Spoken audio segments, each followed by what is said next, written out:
தீபிகா வணக்கம். நிச்சயமாக பெற்ற மகளையே பாலியல் வன்கொடுமை செய்து கர்ப்பமாக்கிய தந்தைக்கு திருநெல்வேலி போக்சோ நீதிமன்றம் தற்போது தூக்கு தண்டனை விதித்து வரலாற்று சிறப்புமிக்க தீர்ப்பை வழங்கியுள்ளது என்றே குறிப்பிட வேண்டும். மகளையே சிதைத்த தந்தைக்கு தூக்கு தண்டனை நெல்லை நீதிமன்றம் அதிரடி தீர்ப்பினை தற்போது வழங்கி இருக்கிறது. சிறுமிக்கு 10 லட்சம் ரூபாய் இழப்பீடு தமிழக அரசு வழங்கவும் உத்தரவானது பிறப்பிக்கப்பட்டிருக்கிறது.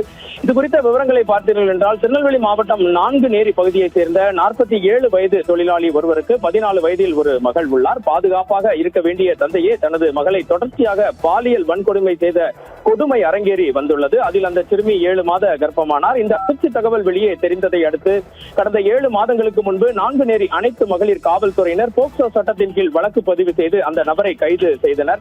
இந்த வழக்கு தொடரப்பட்ட போது நாங்குநேரி பகுதியின் உதவி காவல் கண்காணிப்பாளராக டாக்டர் பிரசன்னகுமார் IPS, தற்போது இவர் திருநெல்வேலி மாநகரத்தின் துணை ஆணையாளராக இருக்கிறார். அவரது தலைமையிலான குழுவினர் இந்த வழக்கை மிக தீவிரமாக முன்னெடுத்தனர் என்றே கூற வேண்டும். திருநெல்வேலி சரக DIG சந்தோஷ் கடிமணி மற்றும் திருநெல்வேலி மாவட்ட காவல் கண்காணிப்பாளர் SP சிலம்பரசன் ஆகியோரின் வழிகாட்டுதலின்படி நாங்குநேரி அனைத்து மகளிர் காவல் நிலையத்தினர் குறுகிய காலத்திலேயே அறிவியல் பூர்வமான ஆதாரங்களை திரட்டி நீதிமன்றத்தில் சமர்ப்பித்தனர். திருநெல்வேலி போக்சோ சிறப்பு நீதிமன்றத்தில் இந்த வழக்கு நீதிபதி சுரேஷ்குமார் முன்னிலையில் தொடர்ந்து நடைபெற்று வந்தது.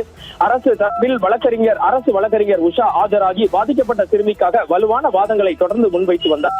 7 மாத கால தொடர் விசாரணைக்கு பிறகு இன்று மதியம் 12 மணி அளவில் இந்த வழக்கில் தீர்ப்பு வழங்கப்பட்டது.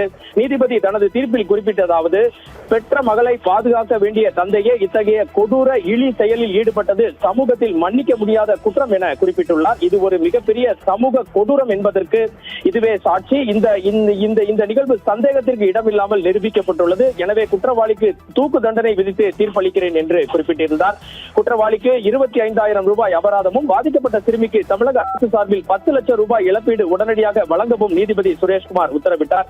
குற்றம் நடந்த 7 மாதங்களுக்குள்ளேயே குற்றவாளிக்கு தூக்கு தண்டனை பெற்றுத்தந்த காவல்துறை அதிகாரிகளுக்கும் அரசு வழக்கறிஞருக்கும் சமூக ஆர்வலருக்கும் பொதுமக்கள் தொடர்ந்து பாராட்டுதலை தெரிவித்து வருகின்றனர். இந்த தீர்ப்பானது குழந்தைகளுக்கு எதிரான குற்றங்களில் ஈடுபடுவோருக்கு ஒரு பெரும் எச்சரிக்கையாக அமையும் என்று கருதப்படுகிறது.